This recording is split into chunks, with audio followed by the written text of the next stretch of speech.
Cümleten selamun aleyküm hanımlar. Diva Patik YouTube kanalıma hepiniz hoş geldiniz. Bugün birlikte 2 şiş dikişsiz çok kolay bir patik yapacağız. Ben patiğimde pembe ve mavi olmak üzere 2 tane normal patiklik ip kullandım. Şişlerim 3 numara. Modelimiz de şöyle hanımlar. Çok kolay bir patik. Baştan sona haroşa örgü tekniğiyle yaptım ve patiğimizin hiçbir yerinde gördüğünüz üzere dikişimiz yok. Arka bölümü bu şekilde. Model bu. Hanımlar, bu patik benim elimin ölçülerine göre 37-38 numara ayaklar için uyumlu oldu. Patiğe başladıktan sonra sizlere nasıl büyük ya da küçük yapacağınızı söyleyeceğim. Başlangıç sayılarımız her boy için aynı zaten. Mavi ipim ile patiğime başlıyorum. 22 ilmek olarak patiğimize başlayacağız hanımlar. Öncelikle şöyle 22 adet ilmeğimi atıyorum. 1, 2, 3, 4, 5, 6, 7, 8, 9, 10, 11, 12, 13, 14, 15, 16, 17, 18, 19, 20, 21 ve 22. Hemen şu kenarımıza bir düğüm atacağım. Şuradaki fazla ipimizin ucunu da kesebiliriz hanımlar. Şöyle. Baştan sona haroşa örgü uygulaması yapacağım demiştim. Ben haroşa örgüyü örgümüzün hem ön hem arka yüzünde düz örgü örerek elde ediyorum. Sizler örgünüzün her iki tarafında ters örgü örerek de haroşaları yapabilirsiniz. İlk ilmeğimi örmeden aldım. Diğer ilmeklerimi sırası ile haroşa yani düz olarak örüyorum.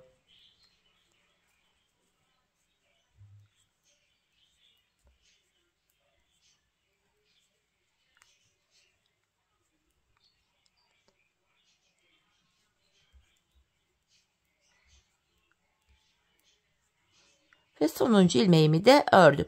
Şimdi geri dönüyorum. Geri döndüğümüzde ön yüzdeyiz. Ön yüzde olduğumuzu şöyle kabul ediyorum. Şu başlangıç ipimiz eğer sol taraftaysa ön yüzdeyiz demektir. Şimdi bu aşamada pembe ipimizi de kullanacağız. Desenimizi oluşturacağız. Pembemi hazırladım. Öncelikle kenar ilmeğini aldıktan sonra ikinci ve üçüncü ilmeğimi mavi ipim ile ördüm. Şimdi pembemi ekliyorum. Hanımlar, şu çizgilerimizi oluşturacağız. İlk çizgimize 15 adet ilmek öreceğiz. Kenardaki 3 maviden sonra buraya 15 ilmek pembe öreceğim. Şu birini ördüm. Hemen pembe ipimin ucunu da mavime düğümleyeceğim burada. 15 ilmek pembemi öreceğim. Şu ipimin ucunu da gizleyerek götüreyim. Şu ikinci pembe ilmeğim.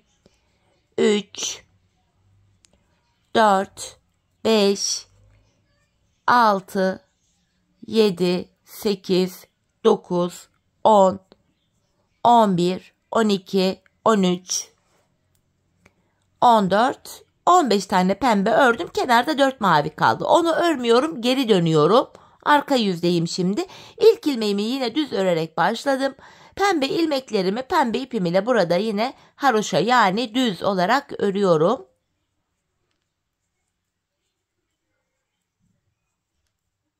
Bakın, pembelerimi ördüm. Renk geçişi yapacağım. Son üçü mavi ile öreceğim. Renk geçişi yaparken pembemi arkada bırakıyorum. Şöyle çaprazlamasına mavimi aldım. Kenarda delik görüntü oluşmasın diye çaprazlamasına renk geçişi yapıyoruz. Kalan 3 ilmeğimi mavi ile örüyorum. İlk çizgimizi oluşturduk hanımlar. Bu pembe çizgiler arasında bir diş haroşamız olacak. Bu haroşamızı mavi ipimizle öreceğiz. Bu defa ilmeklerimizin tamamını öreceğiz. Yani 22 ilmeğimiz vardı. 22 ilmeğimizin tamamını mavi ipim ile örüyorum. Çizgi aralarına mavi ipimiz ile bir diş haroşa örüyoruz.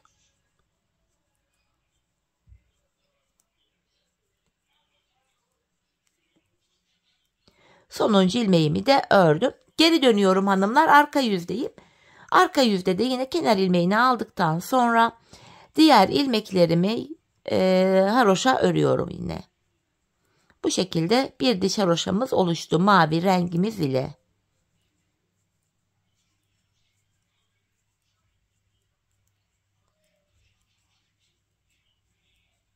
Sonuncu ilmeğimi de ördüm. Geri dönüyorum. Ön yüzdeyim hanımlar. Yine ikinci pembe çizgimizi yapacağız ama öncesinde kenar ilmeğimle birlikte toplam 3 ilmek mavi ile örüyorum. Şöyle. Bakın, 3 ilmeğim burada. Şöyle pembenin, mavinin altından geçirerek pembemi çaprazlamasına aldım. Bu defa ikinci çizgimizde hanımlar 11 ilmek öreceğiz. İlkinde 15 örmüştük. İkincide 11 ilmek öreceğiz. Şu birinci ilmeğim 2, 3, 4, 5, 6, 7, 8, 9, 10, 11. Ardından geri dönüyorum. Kalan mavi ilmeklerimi örmedim. 8 mavi ilmeğim kaldı. Onları örmedim. İlk ilmeğimi yine örerek başladım. Tekrar pembe ilmeklerimi pembe ipim ile haroşa örüyorum. Son 3 ilmeğim kaldı. Bakın pembeyi arkada bıraktım. Tekrar mavimi aldım. Son 3 ilmeğimi mavi ipim ile örüyorum. Böylece bakın ikinci çizgimizi de oluşturduk. Bu pembe desenlerimiz arasında bir diş haroşa örecektik. Şimdi yine mavi ipim ile bir diş haroşamı öreceğim. İlmeklerimin tamamını mavi ipim ile örüyorum.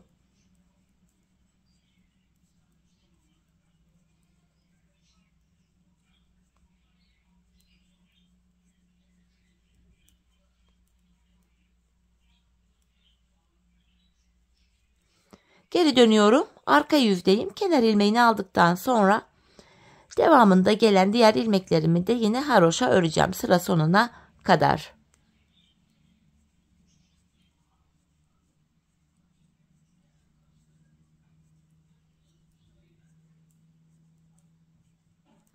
Sonuncu ilmeğimi de ördüm. Tekrar ön yüzdeyiz. Üçüncü pembe çizgimizi yapacağız. Bakın ilkinde 15 ilmek örmüştük pembe ile. İkincide 11 ilmek ördük. Üçüncüde 7 ilmek öreceğiz pembe ile. Yine öncesinde kenar ilmeğini aldıktan sonra ikinci ve üçüncü ilmeğimi mavi ile örüyorum. Şöyle çaprazlamasına pembemi aldım. 7 ilmek pembe örüyorum. 3, 4, 5, 6, 7. Geri dönüyorum. Kalan ilmeklerimi örmedim. Bakın burada 4, 8, 12 mavi kaldı. Örmedim. Geri döndüm. Yine ilk ilmeğimi örerek başladım.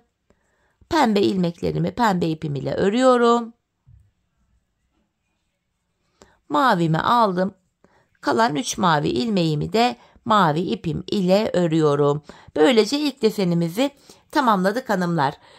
Toplamda 3 çizgiden oluşan bir model. Şimdi aynı işlemi devam edeceğiz ama öncesinde bu desenimizden sonra bir diş haroşamızı örmemiz gerekiyor. İlmeklerimin tamamını mavi ipim ile örüyorum.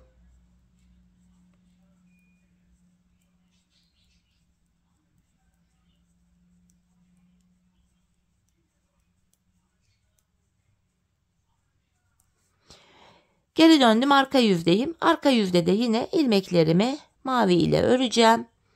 Mavi ipimiz ile yine model arasına bir diş haroşamızı yapmış olduk. Bu pembe çizgiler arasında hep bir diş haroşa öreceğiz. İlmeklerin tamamını öreceğiz hanımlar yani. Evet, sonuncu ilmeğimi de ördüm. Şimdi geri dönüyoruz. Modelde ilk başladığımız yere geldik. Zaten 3 çeşit çizgi var. Birini 15 ilmek olarak yapıyoruz. İkinci pembeyi 11, üçüncüyü 7. Yine aynı başa döndük hanımlar. Tekrardan 15 tane pembe öreceğim. Öncelikle kenar ilmeğinden sonra 2 ve 3. mavimi ördüm. Pembemi alıyorum. 15 tane pembe örüyorum. 3, 4, 5, 6, 7, 8, 9, 10, 11, 12, 13, 14, 15. Bakın yine 4 maviyi örmedim. Geri dönüyorum. İlk ilmeğimi örerek başladım. Yine diğer ilmeklerimi de pembe ipim ile öreceğim pembelerimi. Son 3 mavi ilmeğimi de mavi ipim ile öreceğim. Bakın pembelerimi ördüm. İpi arkada bırakıp çaprazlamasına mavimi alıyorum. Kalan 3 ilmeğimi mavi ipim ile örüyorum. Tekrar geri döndük hanımlar. Yine model arasında bir diş haroşa öreceğiz. Model böyle devam edecek. Modelimiz Nefito bu. Videonun başında da dediğim gibi böyle devam eden çok kolay bir model. Patik örmeyen kalmasın.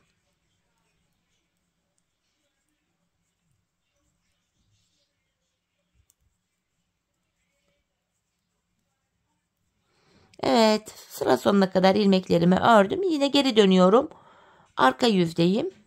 Kenar ilmeğinden sonra devamında gelen ilmeklerimi de yine mavi ipim ile haroşa öreceğim.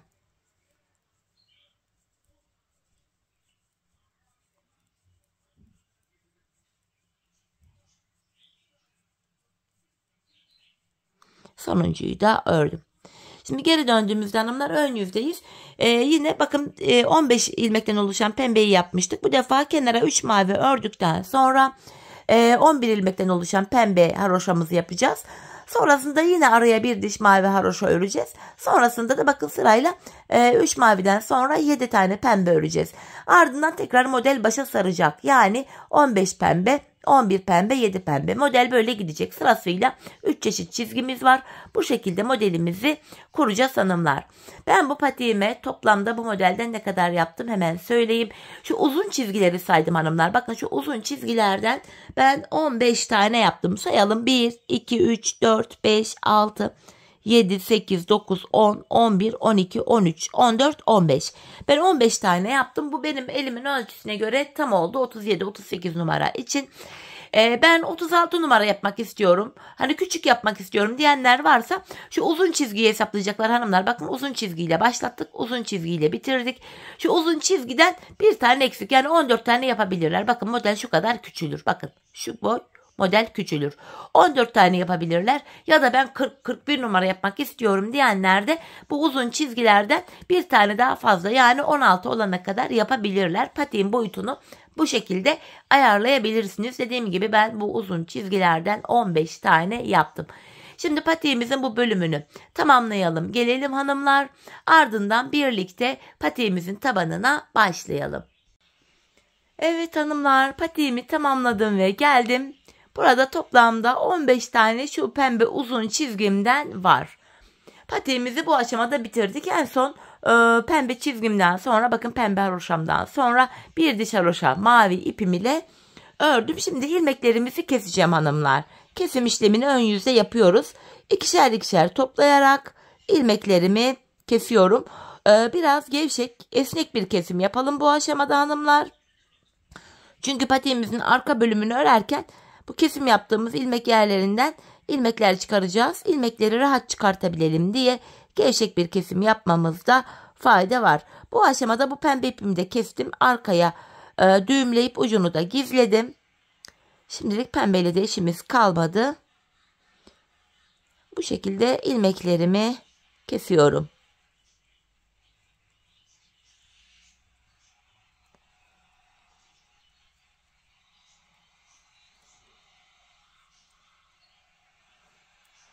Bir tane ilmeğim kaldı. Onu da kestim. Hemen şuraya 2 tane de zincirimi atıyorum. İpimi kesiyorum. Patiğimizin üst bölümünü böylece tamamladık. Şimdi tabanımızı yapacağız hanımlar. Şu geniş olan bölümden bakın. Şu bölümden kenar ilmek yerlerine girerek ilmekler çıkaracağız. Tabanımız için de şöyle bir tık daha uzun şiş kullanacağım. Dileyen misinalı şiş de kullanabilir. Hemen mavi ipim ile şuralara girerek ilmek çıkaracağım. Bakın ilk kenar ilmek yerim şurada. İlmeğin iki kanadına birden girerek buradan şöyle bir ilk ilmeğimi çıkarıyorum. Şöyle. Sırasıyla hanımlar bu kenar ilmek yerlerine girerek ilmekler çıkaracağız. Şu ikinci ilmeğim. Hemen mavi ipimin ucunu şurada düğümleyeceğim kendine. Devam ediyorum. Şu üçüncü ilmeğim. Dördüncü ilmeğim. 5 6 7 8 9 10. Bu şekilde buralardaki ilmeklerin iki kanadına birden girerek ilmekler çıkaracağız. Bu işleme hanımlar şu diğer uca kadar devam edeceğiz. Ben buradan şu diğer uca kadar toplamda 87 ilmek çıkarttım. Sizler buraya 15 değil de bir tane daha fazla şu çizgiden yaptıysanız ilmek sayınız 87'den fazla olacaktır. Ya da 15 değil de 14 tane yaptıysanız yani şöyle bir tane daha eksik yaptıysanız ilmek sayınız 87'den daha az olacaktır. Yaptığınız model sayısına göre bu kenardan çıkan ilmek sayısı da artar ya da azalır. Şimdi diğer uca kadar ilmeklerimizi çıkaralım gelelim. Evet, diğer uca kadar ilmeklerimi gördüğünüz gibi çıkarttım geldim hanımlar. Şimdi geri dönüyorum, arka yüzdeyim. Arka yüzde ilk kenardaki ilmeği örmeden alıyorum. Diğer ilmeklerimi sırasıyla yine haroşa yani düz olarak örüyorum. Bu şekilde ön yüze bakın bir diş haroşamız düşüyor. Bu şekilde hanımlar sıra sonuna kadar ilmeklerimizi yine haroşa olarak örelim ve gelelim. Evet hanımlar, ilmeklerimi sıra sonuna kadar ördüm ve geldim. Şimdi ön yüzdeyiz. Artık burundan başlayarak taban kesimine geçeceğiz. Öncelikle benim 87 ilmeğim vardı. Sizin ilmek sayınız fazla ya da eksik olabilir. Az önce belirttiğim gibi şu model sayısına bağlı olarak. Hesaplamayı şöyle yapacağız hanımlar. Şişimizdeki toplam ilmek sayısından burun kısmına 7 ilmek ayıracağız. 7 ilmeği çıkarıyorum. 87'den 7 ilmeği çıkarttım. Geriye 80 ilmek kalır. 80 ilmeği de iki yana eşit paylaştırınca yanlara 40'ar ilmek düşer. Farzı misal hanımlar, siz daha böyle küçük yapmak istediniz. Buradan da atıyorum 81 ilmeğiniz çıktı. Hesaplama şöyle yapılacak. 81 ilmekten 7 ilmeği çıkartın. Geriye kaç ilmek kalıyor? 74, evet 74 ilmek kalıyor. 74 ilmeği de iki yana paylaştırınca yanlara 37'şer ilmek düşüyor. Hani hesaplama işlemi bu şekilde yapılıyor hanımlar. Şimdi hesaplamayı da anlattığıma göre tabanımıza başlayacağız. Öncelikle burundan başlayarak tabanımızı örecektik. Bu sağ kenardaki 40 ilmeğimi örüyorum. Çünkü benim sağ ve sol tarafa 40'ar ilmek düşüyordu. Toplam ilmek sayım 87 idi. Bu kenara şimdi 40 ilmek öreceğim. Sayalım. 3 olmuş. 6, 9, 12, 13, 14, 15, 16, 17, 18, 19, 20, 21, 22, 23, 24, 25, 26, 27, 28, 29, 30, 31, 32, 33, 34, 35, 36, 37, 38, 39, 40. Bu sağ kenara 40 adet ilmeğimi ördüm. Şimdi patiğimizin burun kısmı için 7 ilmek daha öreceğim. 1, 2, 3, 4, 5, 6, 7. Saydığımız anda şu sol kenarda da 40 ilmek kaldı. Hatta sayalım dilerseniz emin olmak için. 4, 8, 12, 16, 20, 24, 28, 32, 36, 40. Burada da gördüğünüz gibi 40 ilmeğimiz kaldı.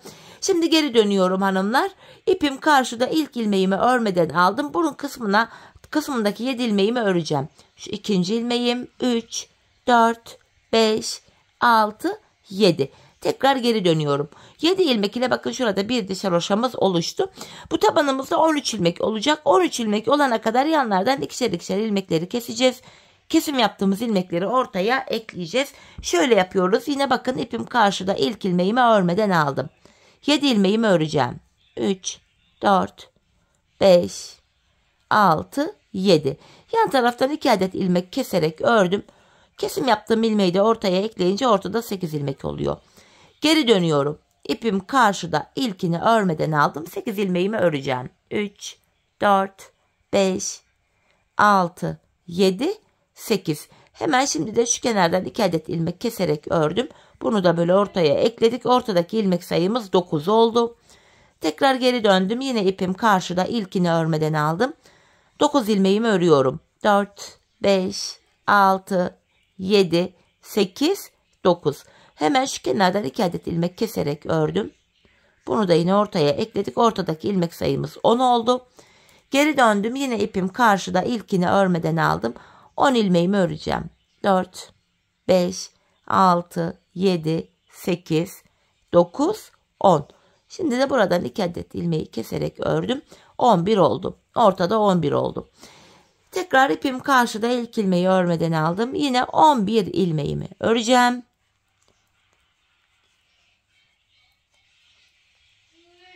Şimdi de şu kenardan 2 adet ilmek keserek örüyorum.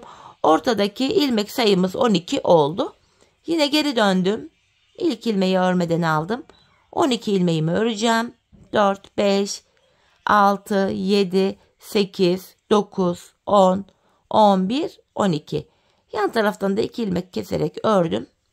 Ortadaki ilmek sayımız hanımlar böylece 13 oldu. Artık 13 ilmek üzerinden tabanımız örülecek hanımlar.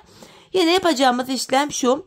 Burada 13 ilmeğimiz var tabanda. Tabanda son 1 ilmek kalana kadar öreceğiz. Sonuncu ilmekte kesimi yapacağız. Yani 13 ilmeğim vardı. 12'sini öreceğim. 13. de kesimi yapacağım. İpim karşıda ve ilk ilmeği örmeden aldım. İkinci ilmeğim.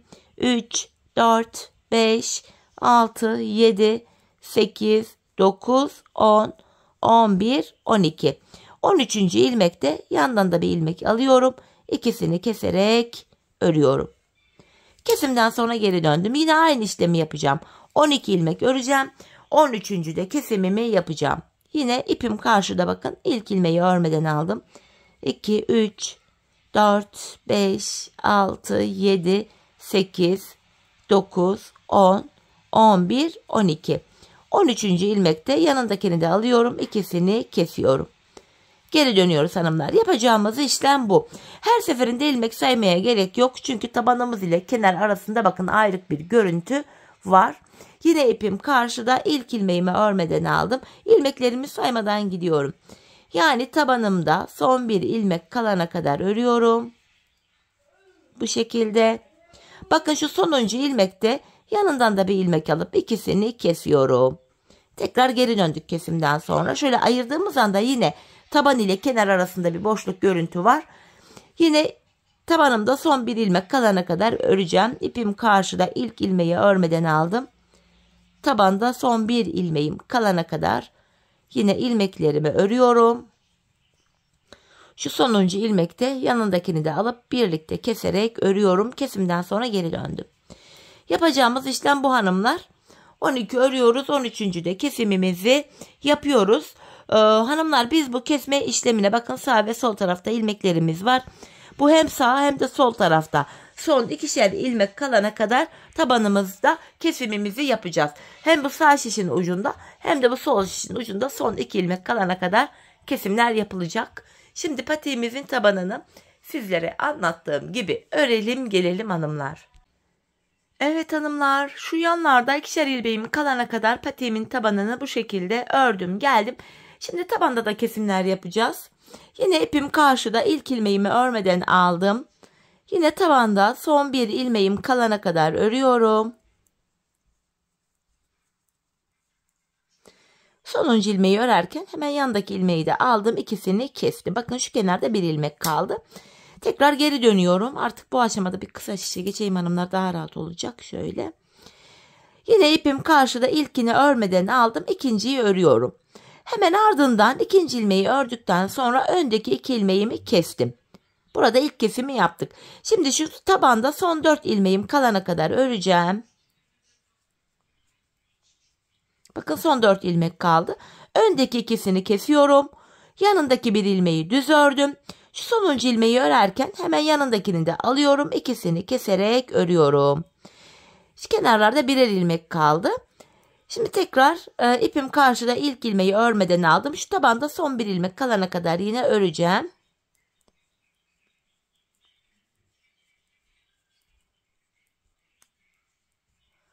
Bu sonuncu ilmeği örerken hemen buradaki ilmeği de aldım. İkisini keserek örüyorum. Bakın bu kenarda artık ilmeğimiz kalmadı. Tekrar geri döndüm. Yine ipim karşıda, ilkini örmeden aldım. İkinciyi örüyorum. Hemen ardından şu öndeki 2 ilmeği de kestim. Tekrardan şu son bir ilmek hariç şu tabanda son 4 kalana kadar örüyoruz. Yani şu öndeki 3 ilmeği ördüm. Bakın burada son 4 kaldı. Yine öndeki 2 ilmeği keserek ördüm. Yanındaki bir ilmeği düz ördüm ve bu sonuncu ilmeği örerken yanındakini de alıyorum. İkisini keserek örüyorum. Tabanda kesimimizi gerçekleştirdik ve burada sadece 9 ilmeğimiz kaldı. Bu 9 ilmek ile patiğimizin şu arka bölümünü yapacağız hanımlar. Yine yapacağımız işlem şu. Şu anda arka bölüme geldik ve yine burada da haroşaya devam ediyoruz. İpim karşıda, ilkini örmeden aldım. Son 2 ilmeğim kalana kadar örüyorum. Son 2 ilmeğimi burada kestim. Bu aşamada bakın kenar ilmek yerleri var şuralarda. Hemen şuradaki ilk kenar ilmek yerine ilmeğin 2 kanadına birden girerek ilmek çıkarıyorum. Tekrar 9 ilmeğimiz oluyor. Bu şekilde hem patiğimizin arkasını örmüş oluyoruz hem de arka bölüm şu kenarlara eklenmiş oluyor. Tekrar geri döndüm. Yine ipim karşıda, ilkini örmeden aldım.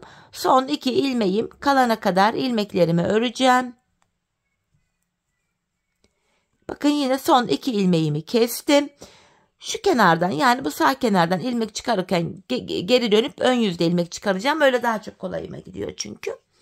Hemen şuradaki bakın ilk kenar ilmek yerim şurası. Buraya girerek şöyle ilmeğimi çıkarttım. Yeniden 9 ilmek oldu. Patiğimizin arkası böyle yapılıyor hanımlar. Son 2 ilmek kalana kadar örüyorum. Bu şekilde son 2 ilmeğimi kesiyorum ve bir sonraki kenar ilmek yerine girerek ilmeğimi çıkarıyorum. Şöyle. Yine 9 ilmeğimiz oldu. Tekrar geri döndüm. İpim karşıda, ilkini örmeden aldım. Yine son 2 kalana kadar örüyorum. Son 2 ilmeğimi kesiyorum ve sağ kenarda geri dönüyorum. Ön yüzde ilmek çıkarıyorum. Bir sonraki kenar ilmek yerine yine ilmeğin 2 kanadına birden girerek ilmeğimi çıkarıyorum. Arka bölüm bundan ibaret hanımlar. Bu şekilde patiğimizin arkasını örüyoruz. Yine 2 ilmeğimi kestim ve sıradaki kenar ilmek yerine girerek buradan da bir ilmek çıkarttım. Arkamız bu şekilde örülecek. Biz bu işleme şuraya ve şuraya gelene kadar, bakın. Şuralara gelene kadar, yani son kenar ilmek yerlerine gelene kadar devam edeceğiz. Şimdi hep birlikte patiğimizin arka bölümünü son kenar ilmek yerlerine gelene kadar örelim gelelim. Evet hanımlar, son kenar ilmek yerlerine gelene kadar patiğimin arka bölümünü bakın bu şekilde ördüm ve geldim. Şimdi ilmeklerimi keseceğim. İkişer ikişer toplayarak kesme işlemini yapıyorum. Hemen şuradaki ipimizin ucu var, onu da yine gizleyerek götüreyim. Şöyle. Artık patiğimizin bu arka bölümünü de böylece tamamladık. Şöyle. Son bir ilmeğim kaldı. Onu da kestim. Bu aşamada hanımlar şu kenarda tümsek bir görüntü oluşmasın diye hemen şöyle dibine batarak burayı düzlüyorum. Bir tane de zincir çektim. İpimi kesiyorum. Patiğimizi bu aşamada bitirdik hanımlar. Hemen şu iplerimin ucunu arkaya ilmek aralarına girerek gizleyeceğim. Bir de kenar oyamız var. Tek sıradan oluşan bir kenar oyası. Patiğimizin kenarı daha güzel görünüyor. Dileyen böyle sade de kullanabilir. Hani isteyen ben gibi kenar oyası da yapabilir. Şöyle. Şurayı sıkılayarak ucumuzu gizliyorum öncelikle. Evet. Patiğimiz şekil itibariyle şöyle hemen kenar oyamız bu şekilde pembe ile yapılacak. Pembe ipimi aldım. Öncelikle hanımlar şöyle pembe ipim ile bir ilmek oluşturuyorum. Şu topuk kestiğim yerden itibaren hemen şuraya girerek ilmeğimi sabitledim. Yapacağım işlem şu. İpimi tığıma doluyorum. Hemen sıradaki kenar ilmek yerine batıp ilmek çıkarıyorum ve tığımdaki 3 ilmeği topluyorum. İpimi tığıma doluyorum. Sıradaki kenar ilmek yerine batarak ilmek çıkartıyorum. Tığımdaki 3 ilmeği topluyorum. Kenar oyamızı bu şekilde yapıyoruz. Çok sıkı yapmayalım hanımlar. Patiğimizin boğaz kısmı daralır. Sıkı olur, ayak girmez. Bu nedenle biraz esnek, gevşek bir şekilde yapmaya özen gösterelim. Sırasıyla böyle kenar ilmek yerlerine girerek ilmekler çıkarıyoruz. Ve tığımızdaki 3 ilmeği topluyoruz. Kenar oyamızın yapılışı bu şekilde. Ben göstereyim, bakın. Şeklimiz bu. Bu şekilde patiğimizin çevresini dolanacağız ta ki ilk başladığımız yere kadar kenar oyamızı yapacağız. Şimdi kenar oyamızı tamamlayalım gelelim. Evet hanımlar, ilk başladığım yere kadar kenar oyamı tamamladım geldim. Yine buraya bir tane sıkı bir zincir çekip pembe ipimi de kesiyorum. Hemen bu pembemin ucunu da şöyle ilmek aralarına girip gizliyorum. Bu şekilde patiğimizi tamamladık. Evet hanımlar, şöyle düzeltiyorum. Bakın patiğimiz görüntü itibariyle şöyle. Bakın bu şekilde ayağı giyince şu şekilde esniyor. Hemen manken ayağıma da giydireyim. Birlikte ayağımızda da görelim. Aşırı kolay, güzel, hoş bir patikti. Ayaktaki duruşu da çok güzel. Ayağı saran, ayaktan çıkmayan, kolay, kullanışlı, gösterişli bir model oldu. Çeyizler için de oldukça uygun. Sizler dilediğiniz renklerle de yapabilirsiniz. Ben çok beğenerek, çok severek yaptım. Umarım sizler de patiğinizi benimle birlikte beğenerek, severek yaparsınız hanımlar. Evet, patiğimizin ayaktaki duruşu da bu şekilde. Gördüğünüz gibi bakın tabanımız, patiğimizin kenarları, diğer kenarı, arka kısmı, model bu. Evet hanımlar, yine birlikte güzel bir modelin daha sonuna geldik. Umarım sizlere faydalı, hoş bir video olmuştur. Yeni modellerde, yeni videolarda buluşmak dileğiyle. Şimdilik hoşça kalın, sağlıcakla kalın.